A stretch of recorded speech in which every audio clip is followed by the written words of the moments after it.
今天进化者栏目来了一位特殊的嘉宾。So the headlines said like this guy is a billionaire, vampire, weird guy. 他想要逆转时间，享有永生。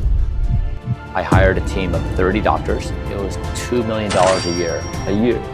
I have become the healthiest person in the world.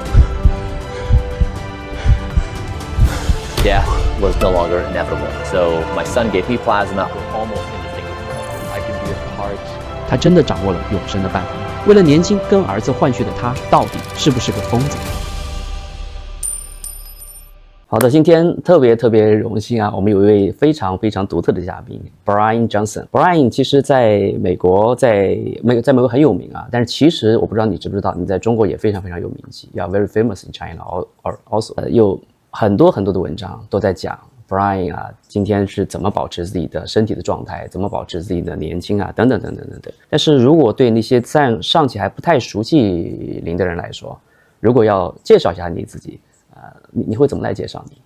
First, thank you very much for having me. I'm very excited to be here. Yeah. I'm an entrepreneur. I built a company, Braintree Venmo, which was acquired for just under $1 billion a few years ago. And after that, I was by PayPal. And I was wondering what to do next. And I didn't know what to do, so I thought about it, and I did a thought experiment where I imagined being present in the year 2500. And I imagined what they might think about our time and place. Now, to piece this together, imagine you and I thinking about the 3rd century or the 2nd century.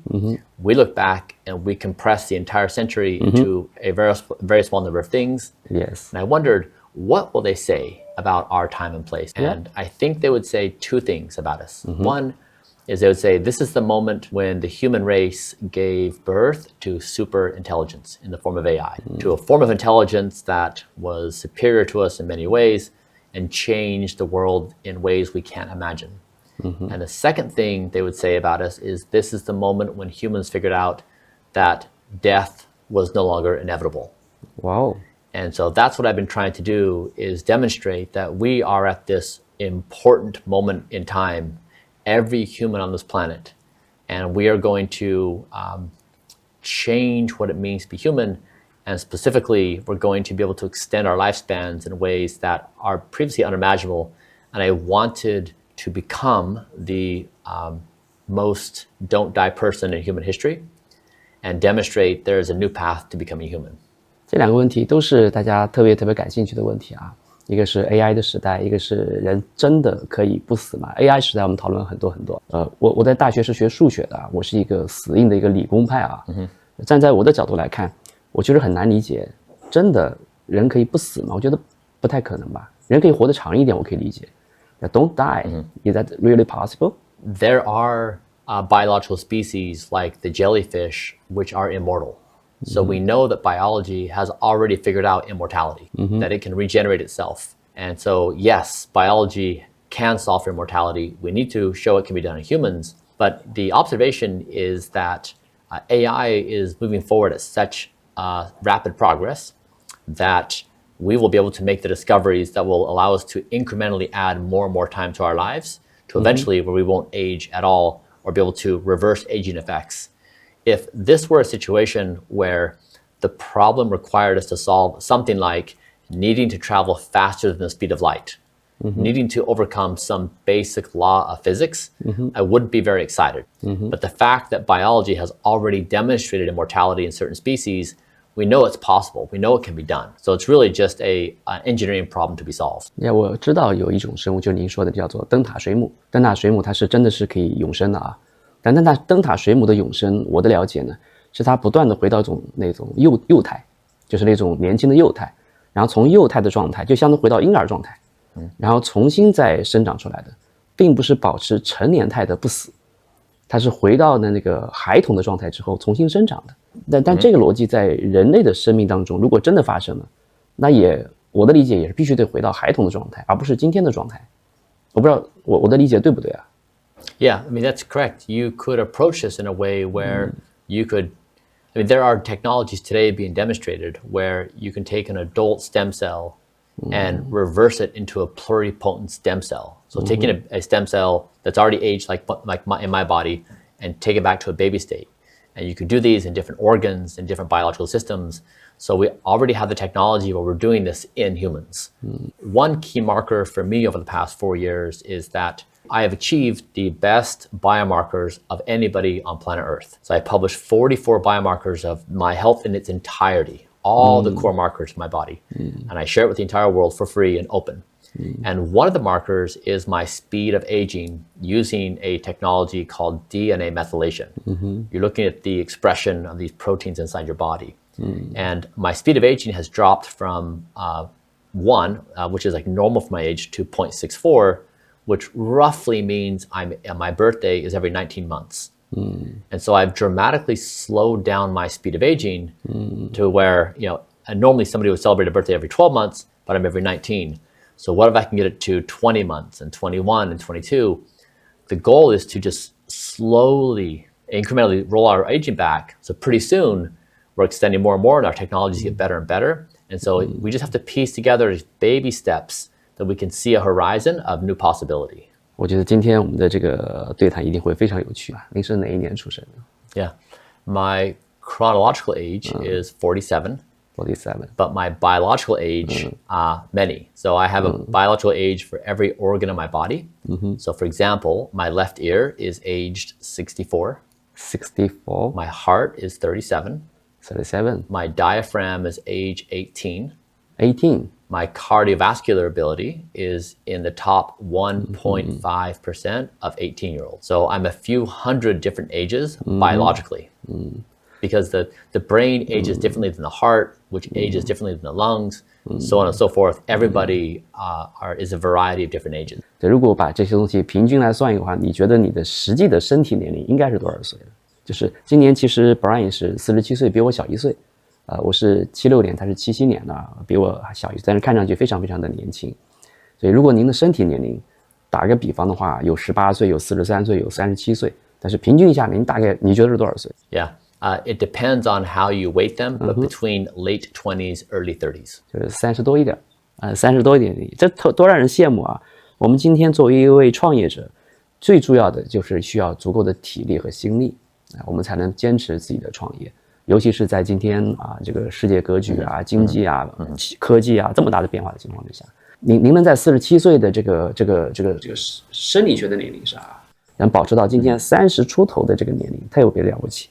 下面我们想就有很多很多的问题了，就是你是怎么做到的？你是怎么会想到来做这种听上去非常疯狂的这种实验的，来给自己的年龄做这种逆转的，以及它是到底有没有效果？您现在怎么会想到这件事儿的嘛？网上有很多关于您做的这事儿的一些报道，但是中文互联网上报道我也不太敢完全相信想听您亲自的讲一讲，到底是怎么回事。Yeah, that's a great question. So I'll give you context on where I started, and then I'll bridge to how people can think about this. So I was 43 years old. My health was in a really bad place. I had been an entrepreneur for 20 years. I had done so at the expense of my health. I didn't sleep well. I didn't eat well. I was 60 pounds heavier than I am now. So I was in a really bad state. And so then I started this project.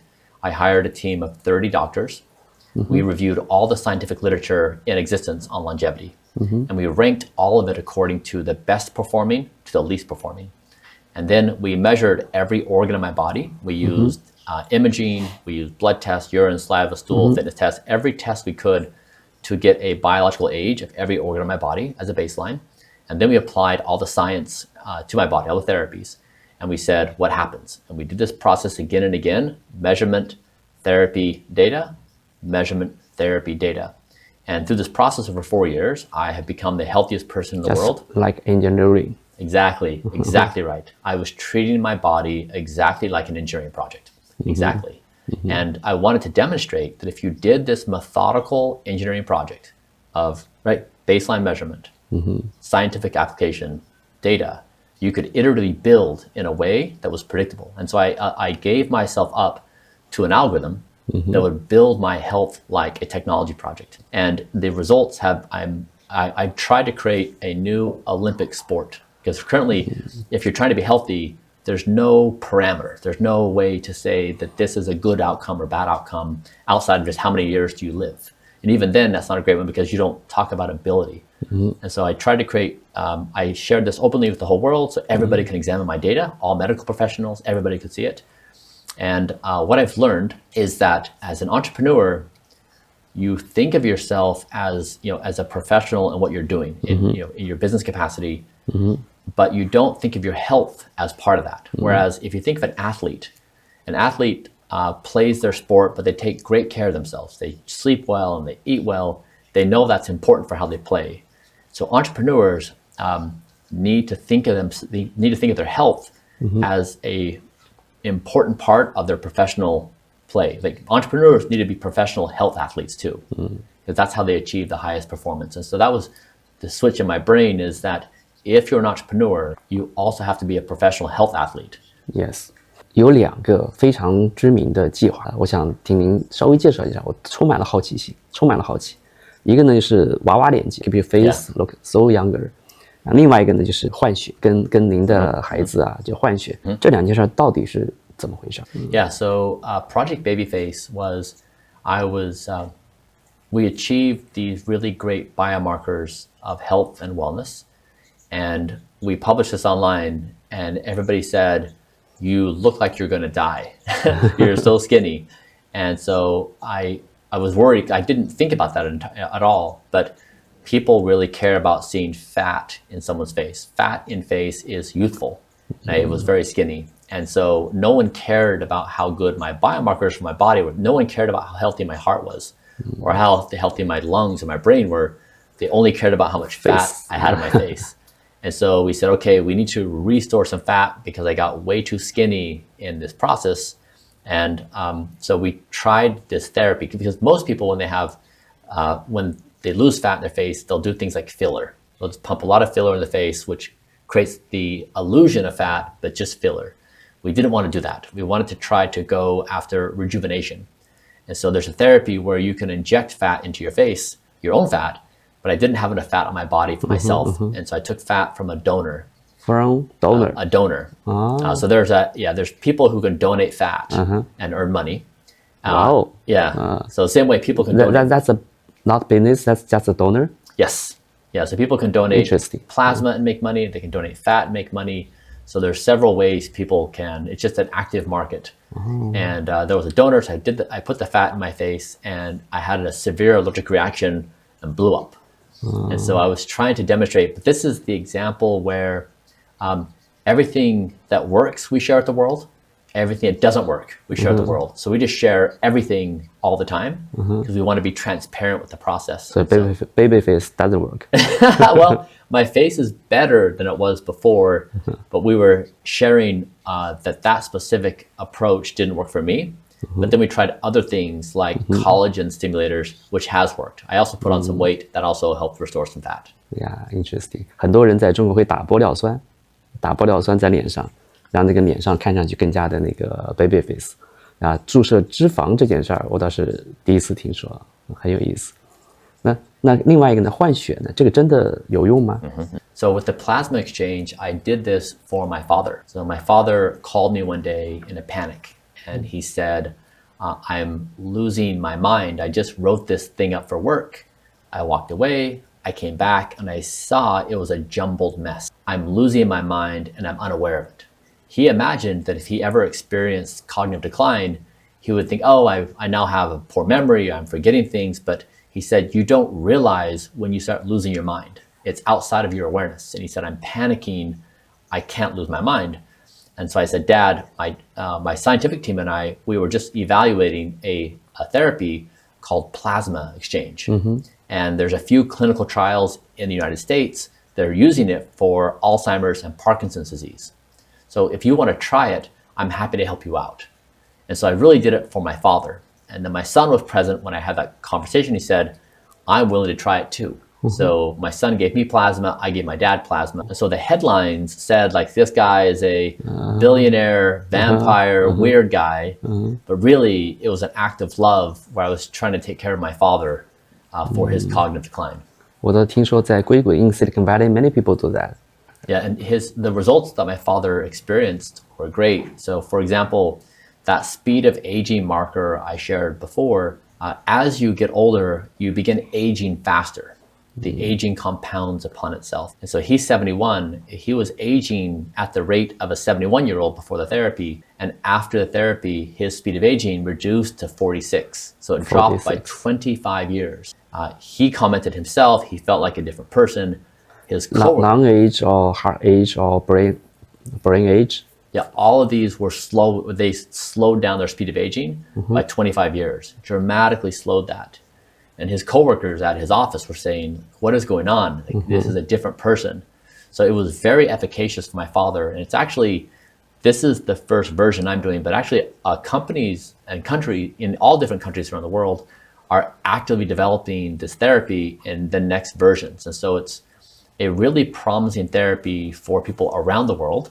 It's still emergent, so it's not that we know it works exactly, but it's interesting and it's going through the proper channels of scientific evaluation. 所以这其实不是一个让自己长生不老的故事，它是一个为了自己的父亲，因为你说的这个家族的那种爱啊而做的一件事情，但是在网上被有很多人会有很多的一些误解，所以听Bryan 亲自来解释一下这个事情到底怎么回事。但是我还是依然非常好奇，还是听上去非常的疯狂啊，非常的疯狂，不管是脸啊还是那个换血啊都非常疯狂。这个做这些事儿要花很多钱吗？以及它有很大的风险吗？你花了多少钱来干这件事？ When I started, it was $2 million a year. $2 million a year. And that was on the scientific team. And it wasn't the therapies that cost money. It was the money to do the research. It was to comb through all the scientific literature, do all the prioritization, look at all the statistics of the data, and then to find specialists that could then measure every one of my organs. So it was getting the biological age of all my organs. But the actual therapies, the cost to do my protocol, are actually very low cost. It was just figuring this out. And so if you think about it, it's if you pose the question, what would it take to get somebody at age 43 to have the best biomarkers in the world? What an interesting project. And so really, it's a very low cost. It was just a few $1 million to get me from a very bad place to number one in the world in just a few years' time. So for me, that's really encouraging for everybody because now I've shared the entire thing with everyone so they can do it too. It's once we figure this out, it's doable by others. There's not many fancy things in there that people can't do, and most of these things are free. 你雇了多少专业人士来帮你做这个研究啊，帮你做这个数据的分析啊，帮你做这些事儿呢？About 30 people. So 30 people, $2 million. So majority are spent on the people. Yes, exactly. Yeah, very little on therapies. Yes. 但是这确实是一个很复杂的问题啊，它甚至涉及到很多人对老这件事儿啊，对 aging 这件事的理解，甚至涉及到价值观啊。真的老这件事儿是需要去避免的吗？难道一个人老去最终死去，他不应该是一个正常的事儿吗？我记得伊隆马斯克他讲过，说人最终就该死去啊，不然这个世界上我就很难想象，如果人真的能够永生了，这个世界的资源怎么分配，以及呢，就是那么新的人还要不要出生？那新的人要出生之后到哪去分配资源？是不是未来会要用法律规定死掉一个再能生一个？就是 aging 这件事情真的是需要避免的吗？ When you look at history, you realize that many of the ideas that we hold as normal today were heretical or crazy in previous times. Yes. So before we discovered germ theory, there were ideas that disease was caused by spirits or other things. And then we figured out there are microscopic objects that cause infection. Or when there were ideas of pursuing witches and burning them because they could cast spells. And so in any time and place, there are new ideas that enter the world that seem crazy but will inevitably become normal. And right now, death has always seemed inevitable. And when that happens, humans make up all kinds of stories to justify death. They say, don't worry, there's heaven afterwards. Yes. Don't worry, we're going to be reincarnated. Yes. Don't worry, if you accomplish enough in your career, you'll be remembered in the history books. Yes. Don't worry, if you fight in battle, you're going to have songs sung about you. Don't worry, you have kids that will pass your lineage. Yes. Humans soothe themselves because of the inevitability of death. Yeah. But the reality is, nobody wants to die right now. Very few. I mean, if some people who are really in a very bad place with health and they're suffering terribly, some people are at that point. But generally speaking, most people who are healthy, they don't want to die right now. And so they can say, I may want to die in the future, but that doesn't matter. It's right now that matters. And so what I'm proposing is that as we transition from death being inevitable to extending our lifespans, the norms and opinions around death are going to change. And the concerns we have about whether death is good or bad are just going to go away. And we're going to solve them through certain means. It's going to be a natural process, and the pushback, the problems people have with death today are just going to vaporize. They're going to go away. Just like in previous times, people, I'll give you an example.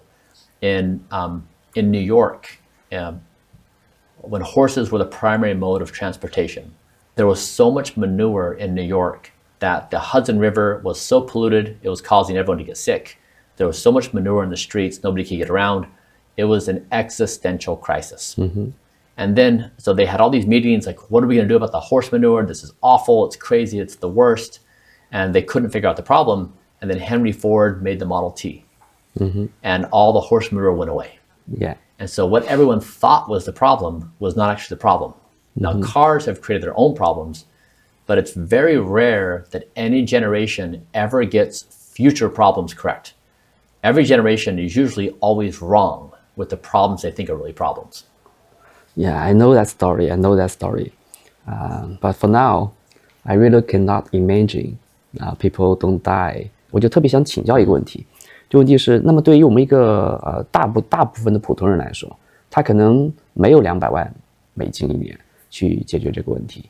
那如果他一年只能拿出500美元$500，他有什么办法可以阻止或者延缓自己的衰老，或者是这个问题吗？ Great questions. Mm-hmm. But they would never be able to tell you, you're going to discover microscopic particles called atoms. I'll share a few things that are free, so they don't cost anything. Thank you. Okay. So what everyone can do, the best thing is to make sleep their number one life priority. I totally agree. I have built my entire life around sleep. Totally agree. Okay. So that is the exact opposite. Current culture says you don't need sleep, or if you sleep, you're weak. Or if you sleep, you're falling behind, or if you sleep, you're not going to be as successful. Those things are all untrue. You will be more successful. You will be happier. You will have more energy. You will be more youthful. You will be better. You will be a better father, mother, brother, sister, citizen, human if you sleep. Everyone's better off in the sleep. Sleep is the most powerful drug in existence. Totally agree. So here's 5 things I would suggest. So I wanted to demonstrate the power of sleep, and so I achieved the best sleep score in human history. 8 months of perfect sleep, 100% with a wearable, so it's all quantified. And so I did these 5 things. One is I had to remap my identity that I am a professional sleeper. So that means I take sleep seriously. I don't just show up to sleep when I have time. I don't push it aside if I have other things to do. Sleep is a top priority. Number 2 is the last meal of the day matters a lot. And so eat your last meal of the day at least 2 hours before your bedtime. 2 hours. 2 hours. Ahead. And then try 3 hours, and then 4, and then 5. Slowly push it back, and you will see the further you push it back, the lower your resting heart rate will become, and the better your sleep will be. If you eat late at night or close to your bedtime, especially if you eat things like rice and noodles, which have a higher load for digestion, your heart rate will go up, and your sleep will go down. 几个小时是最好的时间呢？4个小时 before sleep. I usually do 9 hours. 9 hours Yeah. before sleep. But Dinner. Yes. So I have my final meal of the day around 11 a.m. or noon. And then my bedtime's 8:30. So people don't need to do what I do. You can just simply start with 2 hours before bed, and then just try 3 and try 4. Try to find your right balance. And then the most important thing is measure your resting heart rate right before you go to bed, either with a wearable or just take your pulse, on your neck or your wrist and just see your heart rate. So if somebody today listens to this and their heart rate is 60, if they push their dinner time back, the meal time, let's say back 2 hours before bedtime or 3 or 4, they'll see their heart rate drop to 55, 54, 53. And as they do that, sleep will increase substantially. So you want to do things that lower your resting heart rate. So that includes food. It includes, don't get into fights, with partners. Don't work right up until the moment you're going to bed because you're still in this aroused state. So you need this calm down. So the last meal of the day. Now, if you're out with business associates, if you're out with friends, you can put a few things on your plate, like maybe a soup, maybe some steamed vegetables, something light, so you can still participate in the social ritual of having food. But that is a really big deal. That's number 2, is last meal of the day. 这是个好消息，也是个坏消息。很多中国人喜欢吃夜宵，所以 that's the second thing. Yeah, exactly. So I have several people with me on this trip are Chinese. And so we have been doing this as a group in moving the last meal of the day earlier. And all of them are reporting it's dramatically improved their sleep. And they had never heard this before. So it's significantly changed how they feel about life. Number 3 is consistency. Is the body loves routine. It loves knowing what's going to happen and when it's going to happen. So my bedtime's 8:30, but you just choose your bedtime. Choose 9, 10, 11, 12, like whatever you want. Choose your bedtime and then just be consistent. When I was doing my perfect sleep score, I was in bed within 1 minute of my bedtime every night. Very precise. And when I did so, my body was very powerfully incentivized to go sleep at that moment. And so for most people, just try to be in bed within 30 minutes of the bedtime. So if your bedtime's 10, between 9:30 and 10:30 every night, and that consistency will give you power. Excuse me. A lot of people who struggle with sleep will go after sleep meds or sleep pills. But it's really much more powerful to go after these habits first and then go after the meds after that. If you have more, master the habits and then evaluate other potential therapies with your doctor. Yep. 但是跟睡眠的时间有关系吗？ It doesn't matter. So just choose your time and then be consistent. The only thing is you don't want to go to sleep too late. So there was one paper that was published recently that showed that people who got less than half of their restorative sleep before 4 a.m. had an increased likelihood of diabetes. And so you want to be mindful that choose your time, but just not too late. It seems like there's some kind of optimal time to optimize for circadian rhythm. 但是有一些人他要加班嘛，他如果不能完全掌控自己的时间，有些什么样的方法或者有些什么样的 workaround 可以解决这个问题呢？ I realized that a lot of people don't have complete control of their lives. And so sometimes with kids, sometimes with work, sometimes with partners. And so the best thing is to try to build systems that allow for consistency. And so if it's a problem with work, to approach your boss and discuss, you're trying to prioritize sleep, you're trying to establish consistency of routine. Is there something you can do to make sure the work is done by a certain time frame? So just to make an effort to, sometimes it's not possible, but to try and make the effort to see if you can build life structures, or with a partner. Maybe one partner wants to stay up watching TV late at night and the other partner doesn't. So having conversations. So it's really just trying to actively problem solve for your sleep routine. You just need to put effort into it and then take it seriously. Sometimes you can succeed entirely. Sometimes you just make it a little bit better. The third, consistency. Yes. The fourth. Fourth is light. So an hour before bedtime, screens are off. And so from screens, you're getting blue light, and blue light lessens the body's ability to sleep. And so you also want in your home environment or your work environment, I like red light. So I just do a little lamp with a red bulb, and red light soothes the body. It doesn't have any stimulation. Amber light also works, but blues will keep you up. So light matters a lot. In my home at 7:30 p.m., we turn on all the red lights. And everyone who comes over, they find themselves getting incredibly sleepy in this red light. So it really has this nice effect. And then 5 is red light, not the totally dark. That's right. Just red light. That's right. So it's a really cool environment. And then fifth is a wind down routine. And so at the end of the day, your brain is winding through the entire day. Yeah. You know, what went well, what didn't go well, who you're mad at, why you're sad, why you're happy, like all those things. And so you want to have an internal dialogue and be able to acknowledge those thoughts and those feelings. So if it's something that you feel worried about, you know, something happened and you have an anxious thought, you want to kind of address it. You can say to yourself, I'm going to write this down right here. And then tomorrow, I'm sure we can think this through and solve it. But just to acknowledge it, because if your head hits a pillow and you're still ruminating on these thoughts, all night long, you'll be spinning on these thoughts constantly, and you won't be able to get into your deeper sleep patterns. So it's a focused 1 hour time period where you're not working and you're specifically doing things like reading a book or doing breath work or meditating or going for a walk or talking to a friend. But it's 1 hour to calm your body down and get ready for sleep.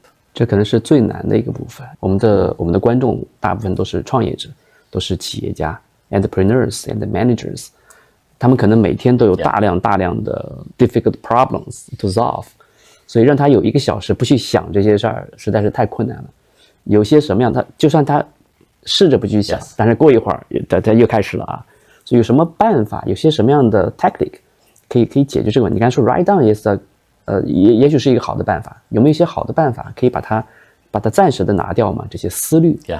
Yeah. Also the case that oftentimes we imagine that the only time we're solving problems is when we're thinking about it. Yes. But oftentimes what we forget is our brain is always solving problems, even when we're not thinking about it. So we all have this experience where we're just sitting there and the answer just falls into our head. And we weren't even thinking about it. We just know it.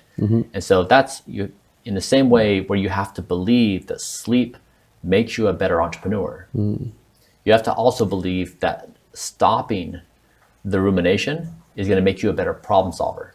So sometimes the best way to solve a problem is to not think about it. And that's very counterintuitive because we think we have to control it and isolate it and then solve it. But in that 1 hour routine, you're giving your brain room to solve problems in your sleep. And if you don't give your brain room to problem solve, it won't do it. So the best thing to do to solve your problems, stop thinking, wind down, sleep really well, and your brain will naturally solve the problems you're worried about. 我知道这个道理啊，我知道这个逻辑，但是他控制不了自己。So I do this thing where I have a dialogue with myself. And so at 7:30 p.m. when Sleep Bryan comes onto duty. So I imagine Sleep Bryan has armor on, a shield, and a sword. And he's there to defend every other Bryan. So at 7:31, Ambitious Bryan shows up. And Ambitious Bryan says, I have a new idea about this really cool thing we can do. It's going to be epic. And Sleep Bryan says, thank you, Ambitious Bryan. We really appreciate you. You're doing a great job in life. And guess what? We're going to write this down right now. You can watch me. And then tomorrow, we're going to spend all day thinking about your wonderful suggestion. Good job. And by just acknowledging Ambitious Bryan, he's soothed to some extent where he can say, all right, I allow you to go to sleep. But it's this internal dialogue of acknowledging these thoughts and acknowledging me as different personas. There's Ambitious Bryan, Worry Bryan, and Dad Bryan, and Sad Bryan. So just having this internal dialogue to acknowledge there are these competing things inside of me, and slowly I can work my way through. So when my head hits the pillow, I'm calm. And so just, I guess, to baseline on numbers here, if people have wearables, what they want to achieve are the following stats. So when your head hits the pillow, you want to be asleep in 2 to 5 minutes, thereabouts. You want to have at least 2 hours of REM, thereabouts, and roughly 2 hours of deep sleep. And then you want to be up less than 30 minutes per night. Those are the statistics, I guess the profile of a really great sleeper. If those things are not true, you have room to improve. Like, for example, if it takes you an hour to just fall asleep, you can improve there. If you're getting less than 2 hours of REM, less than 2 hours of deep, you can improve there as well. So if you master these habits, your body will do all the work for you. for me, they're good enough where they approximate.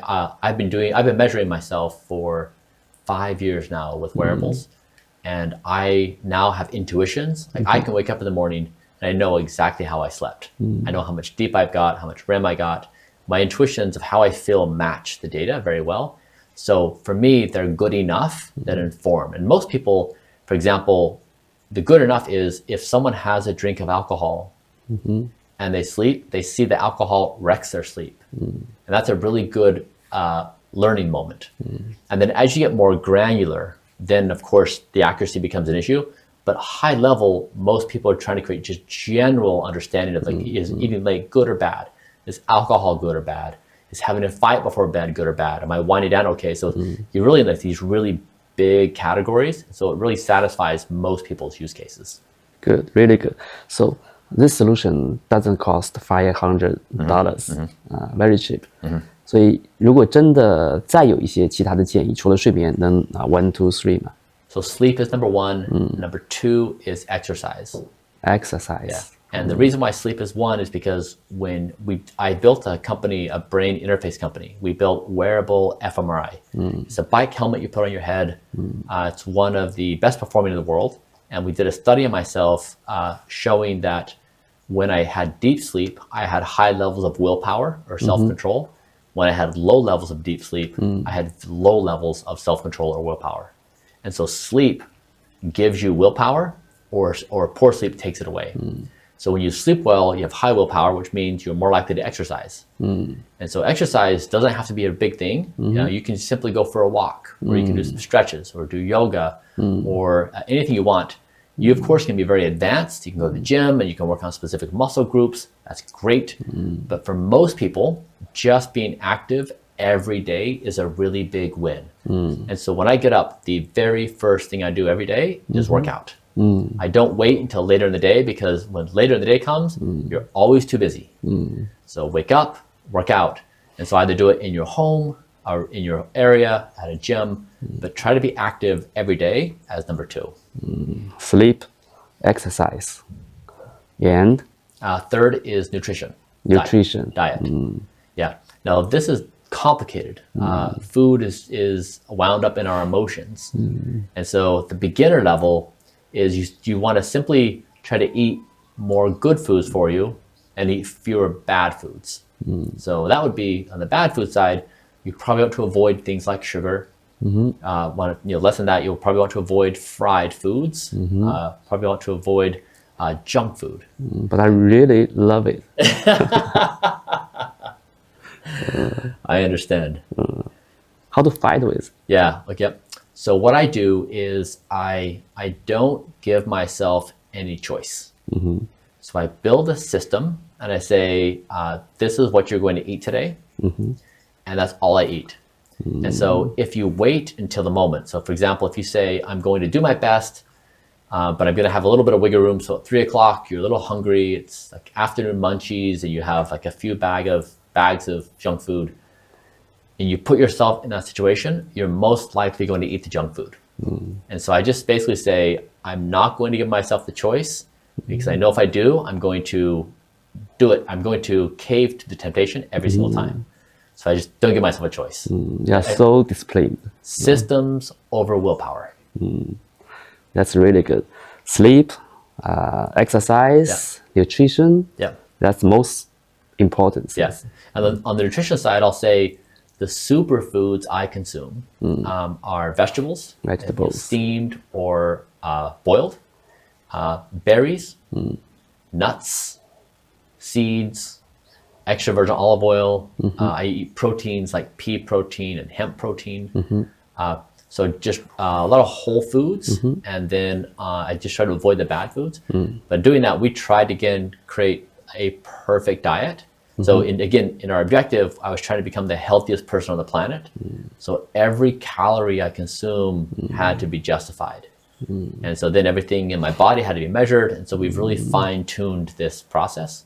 So those are the foods I primarily eat. Other people can eat other things. So if rice is part of your diet, that's fine. Noodles, fine. Like there are many ways to be healthy. So the important thing is to measure. But as a beginner, just start generally eating good, better foods for you and trying to avoid the bad ones, that's a really great place to start.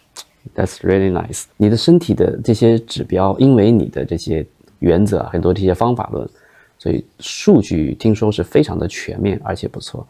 你会在你的身体上会检测哪些数据呢？哪些数据是最应该我们关注的呢？ So again, sticking to free things, so that doesn't cost people any money. Thank you again. Yeah, there are many things you can measure for your biological age.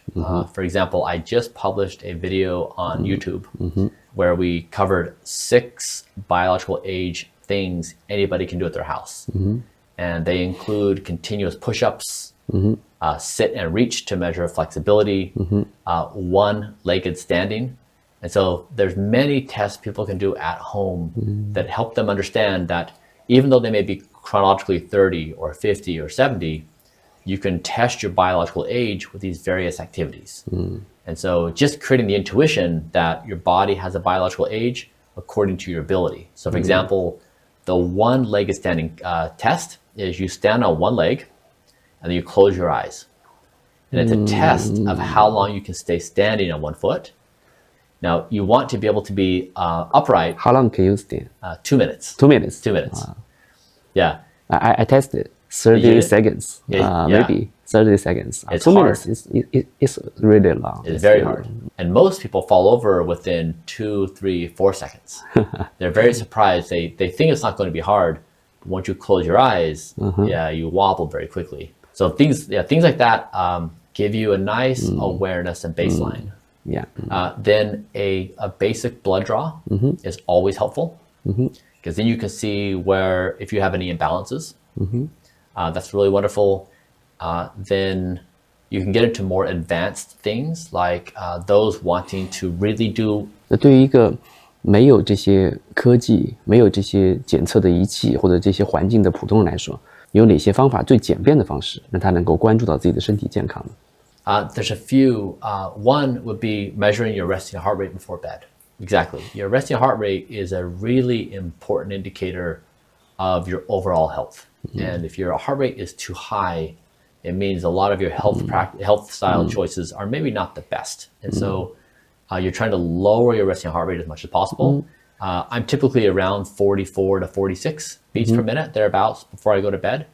And that's like around elite athlete level. Most people are going to be in their 50s range. So that's a really important one that's free and easy. And when you start working on lowering your resting heart rate, it automatically invites you to stop some habits. Like, for example, you may start sleeping better. You may stop drinking alcohol. You may stop smoking. You may stop eating some bad foods. So that's really a very powerful marker that's free and invites you to make very positive health choices. Heartbeat. Yes, resting heart rate. Yeah. And either the second?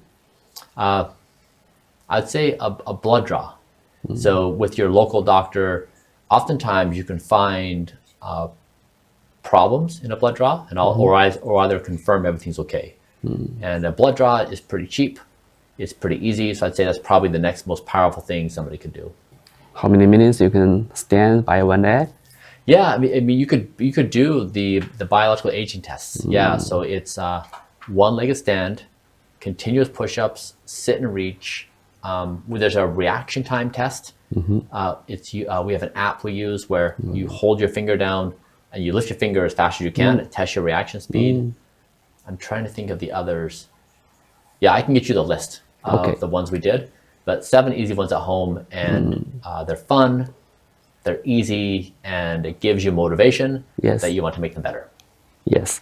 I hope I can avoid junk food after this testing. Yeah. So, I mean, what do you think about this? So, what do you think of my response to you of systems for willpower? Do you think that's possible? It requires self-discipline.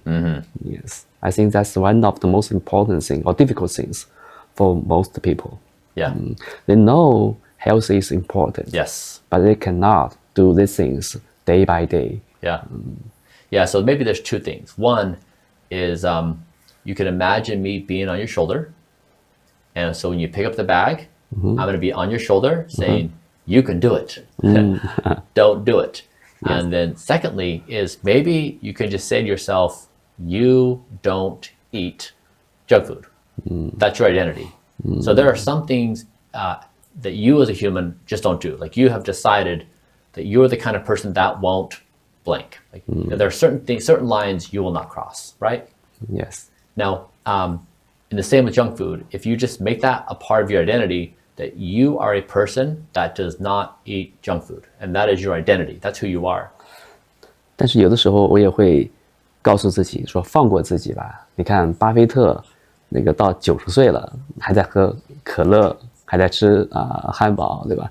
You know, I have found that it is harder to do a little bit than none.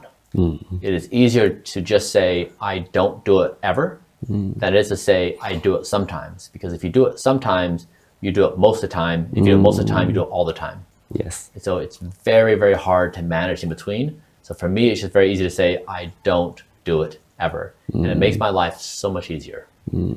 Thank you. 中国有一句话，叫996 in Chinese. That means 9 a.m. to 9 p.m. 6 days a week. 996 996.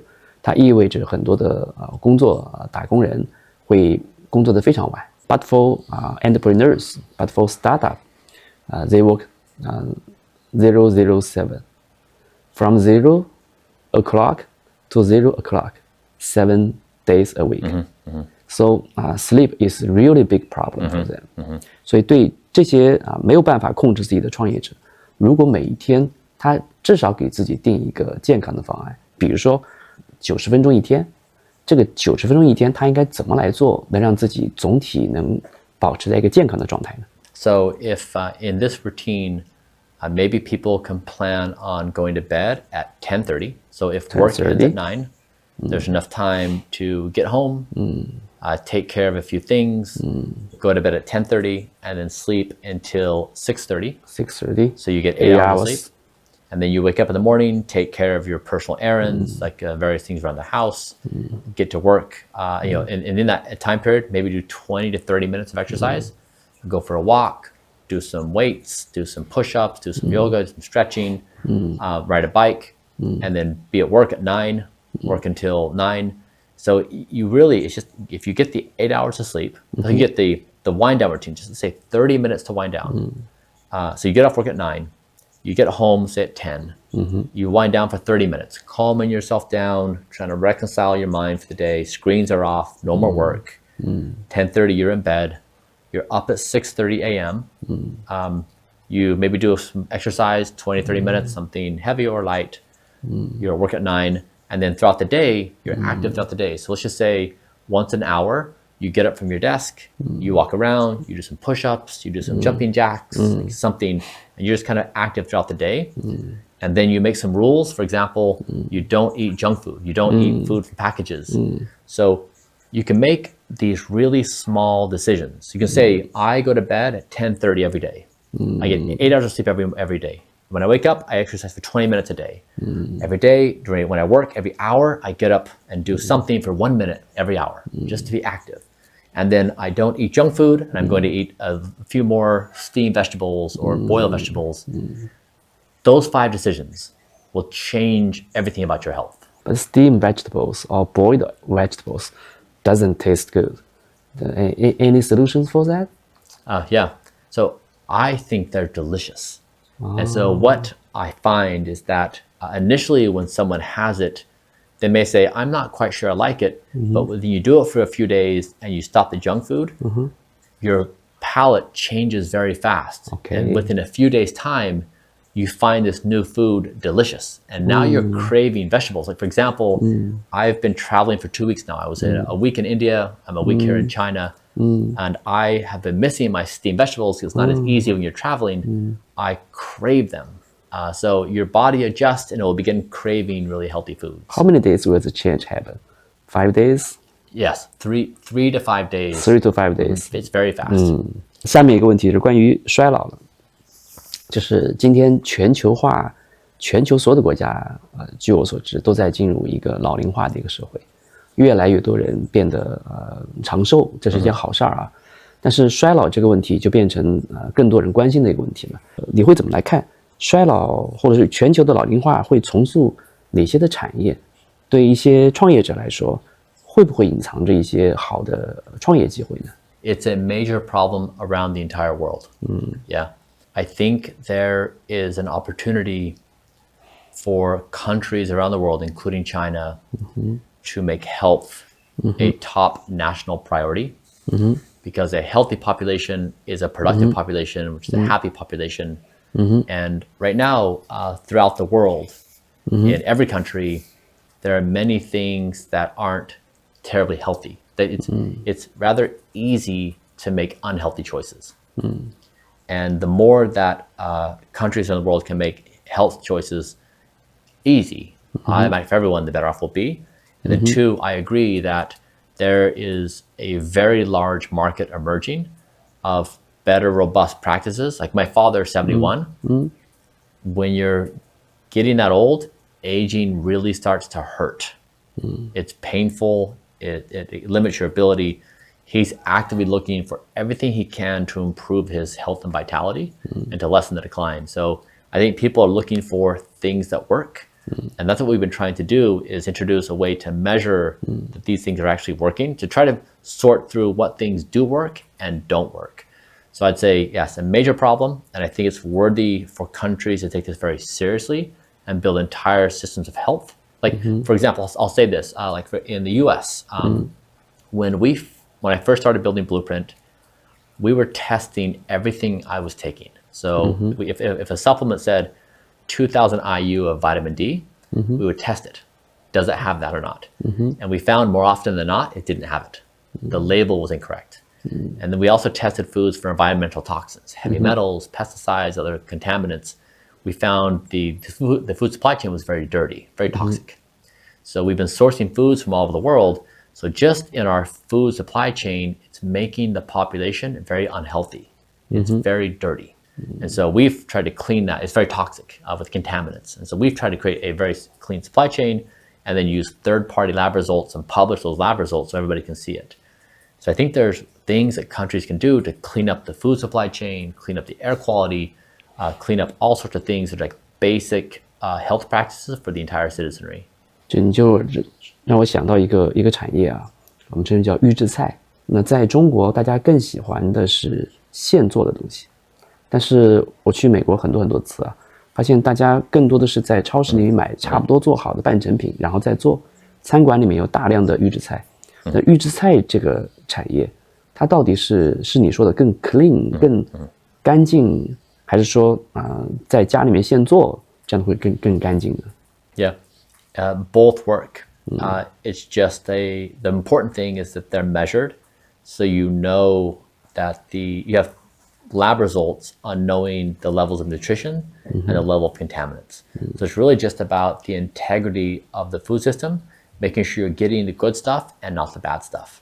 For example, like we were sourcing black lentils as part of our process in Blueprint, and we got a supplier who sent us these black lentils. They were very high in heavy metals. We were surprised, like, why are they so high in heavy metals? Heavy metals are very bad for the body. And they said, well, we're fertilizing it with human sludge. So they're using human waste to fertilize the lentils, and human waste has a lot of heavy metals in it. So they're recycling the heavy metals through the food system again and again. And so we found a black lentils grower that did not use human sludge, and they had dramatically lower heavy metals. So there are changes we can make in the way we grow foods and harvest foods and how we fertilize foods that make it better. And so from people can do things individually for their health and wellness, but each of us lives within a system within a country, and those systems we can't control. We can't control the air we breathe outside. We can't control a lot of the food access we have through restaurants and supermarkets. So I view this really as like a systematic problem that we can solve at a country level, which is one of the reasons why I'm here in China. Is I think China is one of the most promising countries in the entire world to lead the world in health and wellness. The country does such a wonderful job with structural progress. So I think that China really could be a leader in doing this. Yes, that's food supply chain. One opportunity, major opportunity, especially in China. Yes. And there's a second opportunity for the Asian society, for the entrepreneurs, for the startups. Yes, exactly. So for like entrepreneurs, it would be a cultural shift. So when other entrepreneurs are sleeping, it's easier for you to sleep. If your entrepreneur friends are not sleeping, you're scared they're going to be more successful than you because they're not sleeping and you are sleeping. So it causes you worry. So if everybody sleeps, everybody's good. But it has to be an agreement on the community that we all want to prioritize health. It is better for everybody to sleep. And the same is true for society. It is better that we don't have contaminated food, that we don't have contaminated air. So it's just everybody in society on planet Earth wins with better health. Nobody is going to win with bad health. 还有哪些机会，创业的机会或者产业的机会，是在社会变老的情况之下，你觉得是可以看得到的？大家可以在里面去找到创业的可能呢？ I think the biggest opportunity is to build autonomous health. That is, build things that people don't have to think about. And so, for example, make food that is tested for contaminants and clean, and then give it to people so people know that they're consuming clean food. And so if somebody says, I want to be healthy, and I know that eating clean food without contaminants is a positive step, just make it easy for me. Like, let me just eat it. And so build things that just solve health in an autonomous way for people. Like almost like we're building autonomous cars. The cars are driving around with algorithms. Build algorithms for people. So they just simply exist and it just happens on behalf. Like they don't have to think about it. They don't have to do any effort. So try to make things as easy as possible. Otherwise, we know this from life. When you have to choose health, you don't really do it because the choice costs so much. But when it's just done for you and it's convenient and easy, it's so much easier. So try to really build elegant technology with elegant interfaces that removes choice from the equation. It just makes health invisible. 在养老、在老龄化这个到来情况之下，您在美国有没有看到一些正在崛起的机会？觉得中国也可以去借鉴和学习的，或者说这两个国家目前在老龄化的这个事情上有什么一些不同或者相同之处，我们可以彼此借鉴和学习的吗？ So in the US, when I started this project, I was trying to be a scientific experiment. And then it went global, and the most common response we got was, please make this easy. So I said, okay, I'll do it for you. And so we've tried to build the best don't die protocol in human history. And that means, so any given day, all of us die, just a little bit. And then there are extra things that make us die faster. So for example, we die at a normal rate of say 1. If you smoke a cigarette, maybe it's 1.01. Die faster. Exactly. If you drink, maybe it's 1.02. And so if you breathe dirty air, 1.03. So all these things have this cumulative effect of either accelerating how fast you die and get disease or slowing it down. So we tried to say, what are all the things that are causing death? And we try to remove all of them. And then we say, what are all the positive things that slow down death? And we include all of them. So for example, when I talk about sleep and I try to say exercise and nutrition, those are all things that are slowing down the aging process. And then all the things that are causing aging acceleration, like bad air, bad, contaminated food, cigarettes, smoking, bad sleep, we remove all those. And so what we've done is we've put together every calorie somebody consumes on a daily basis, all the proteins, all the extra virgin olive oil, all the supplements, things like that. We try to just give everyone, like, here exactly is what you eat. And then here are the tests, a blood test, a biological age test using epigenetics, a microplastics test, and a whole body MRI. So we're going to get all the data about you. They're going to start doing this process of measurement, science, data, measurement, science, data, the same thing I did. And so we're trying to help them structurally slow down their speed of aging and stop the bad stuff. This is what I've done with my dad. So my dad's 71, and we have systematically done that in his entire life, and he's transformed his health. And so what I'd suggest for society generally is we want to build as a society. We want to remove all the things that cause death and introduce all the things that slow down our speed of aging and regenerate. And so just structurally as a society, we just build this out everywhere. So entrepreneurs can build those systems. We individually, like when you say, I'm sleeping at 10:30, wind down routine starts at 10, sleep at 10:30, you are building those systems. And when you do it with your fellow entrepreneurs, our entire community are building it together.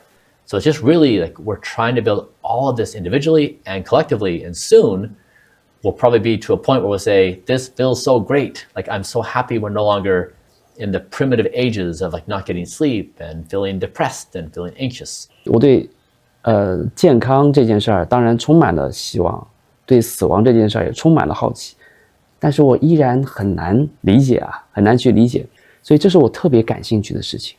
当然站在我个体的角度 ，as an individual, I don't want to die。但是呢，站在 society 的角度来说 ，die 是不是一个 best solution for the society？ Do you remember in March of 2020 when we had the COVID pandemic? Of course. Do you remember how swiftly the world shut down and stopped everything going on? All flights canceled, all vacations canceled, all business meetings canceled, all plans canceled. The world stopped in its tracks. Yes. That's how bad humans don't want to die. Now, we can talk about the future. We can talk about scenarios. We can talk about imaginations. Nobody wants to die right now. And I understand the perspectives about the future. I understand the ethical complications. Sometimes we don't know what the answer is. And sometimes we can't even imagine what the answer is. And this really marks to me what is happening as a human race, where right now we humans are the most knowing of all intelligence. We humans are the smartest things on this planet. AI is becoming smarter than any one of us and smarter than all of us. We humans are accustomed to discovering new things. That's where invention and discovery comes from humans. AI is beginning to discover and invent, and will likely become better at any and all humans together.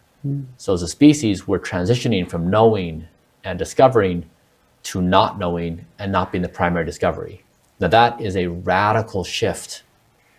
In that shift, we no longer have the power of prediction because we no longer know. And so, for example, a very tangible example is when I went to college, I could decide what I was going to study for a career, for a major, choose a career, and then I could imagine my life doing that for my entire life and then retiring. Now, one generation later, my 19-year-old, he goes to college. He has no idea what to study to be relevant in the workforce 2 years from now.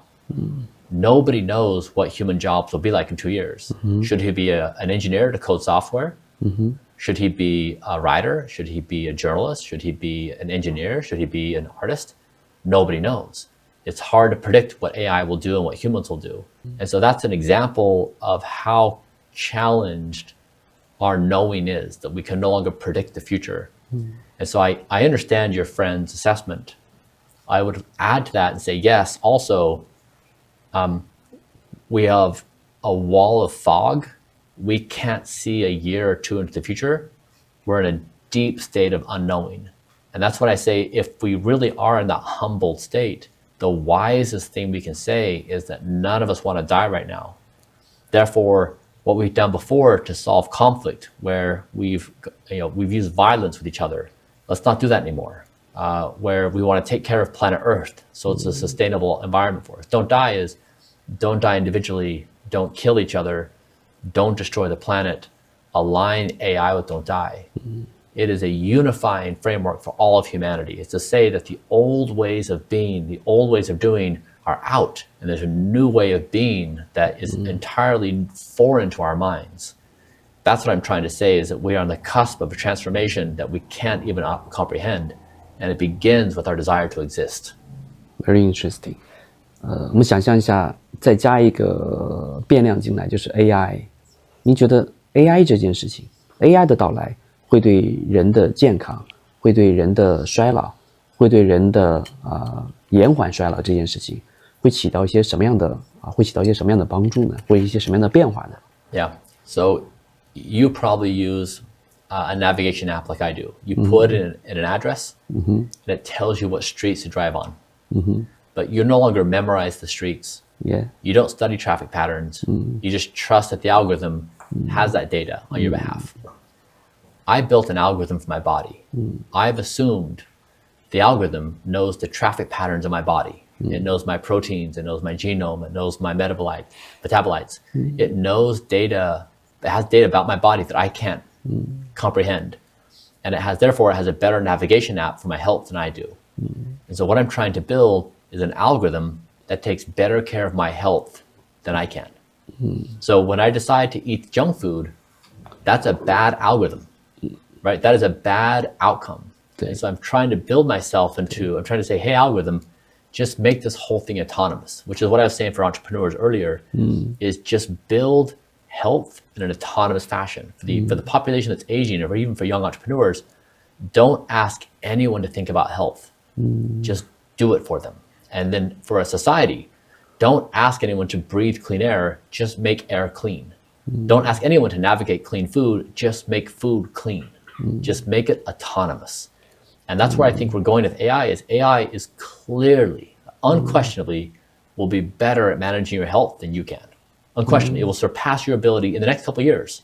It will begin surpassing you. And so it's just this inevitable thing that's happening. I'm just the first human on planet Earth to have an algorithm take care of me. And so that's why it's so weird for people. They don't understand what I'm doing.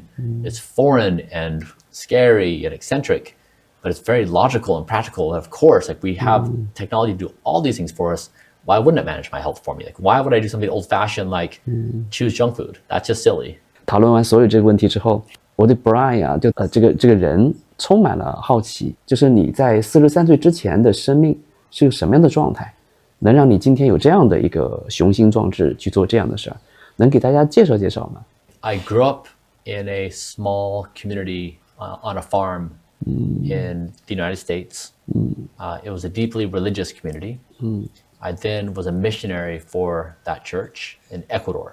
So I went from a lower middle class family in the US to live among extreme poverty in Ecuador. So dirt floors, mud huts. And I came back to the United States, and that was such a formative experience for me. I came back and I said, I want to do something in life that improves the lives of people. That's how I want to spend my life.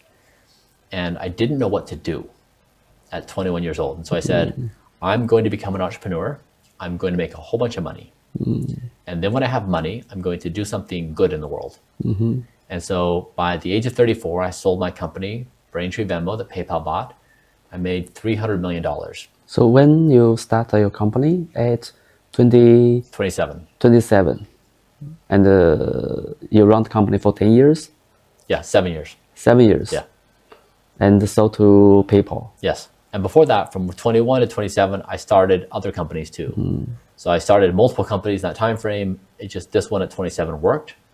And then at 34, I made that money.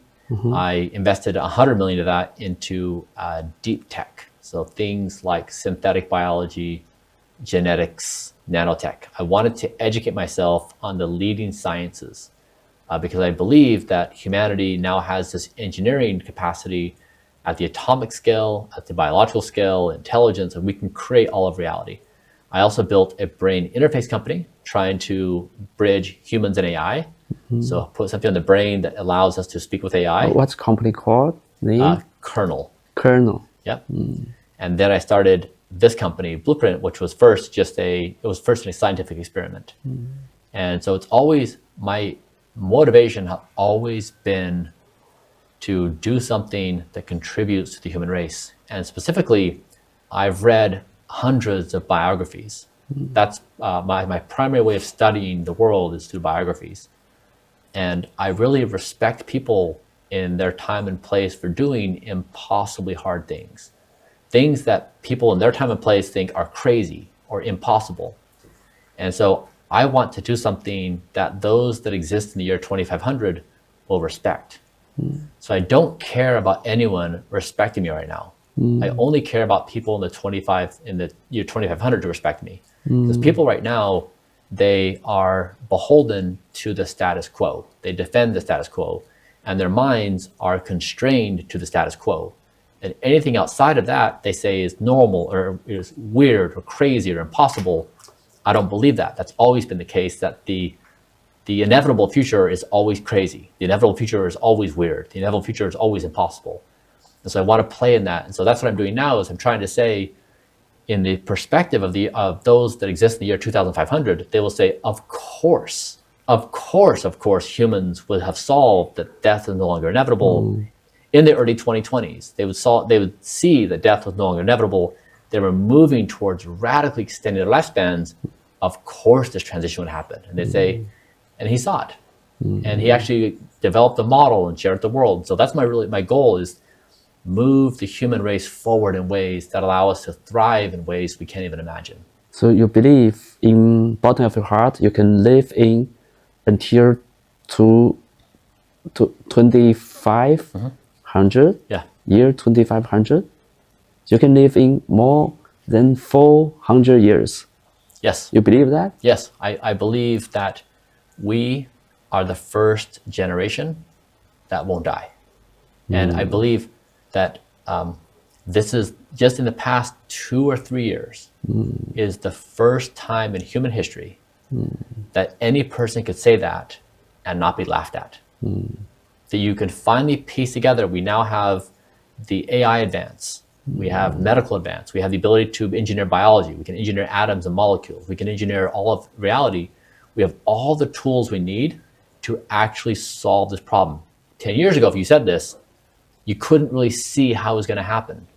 Now you actually can. AI was the last thing to tip. With AI, we finally have the tools to do this. Now, is it going to happen in 5 years, 10 years, 20 years? I don't know. But I'm 47. Even without these advances, I have a lifespan to 70s, 80s. So that's at least 30 years for AI to solve progress. And even now, I've already slowed down my speed of aging, where I'm now celebrating my birthday every 19 months.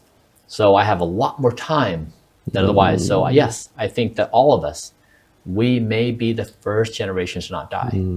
I will leave you my email address. If you find the solution, you find the tipping point, email me. I would love to. Nothing brings me greater joy than helping others. I feel like I really wish I would have had a friend that would have said, hey, Bryan, let me just give you a few simple pointers that are going to dramatically help you. I would have been a better entrepreneur. I would have built a better company. I would be a better person. I'd be a better dad.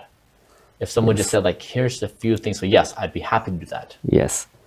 So my last question, I will ask in Chinese.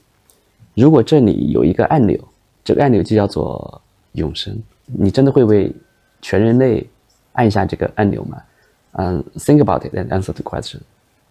Yes. Yeah, think about it.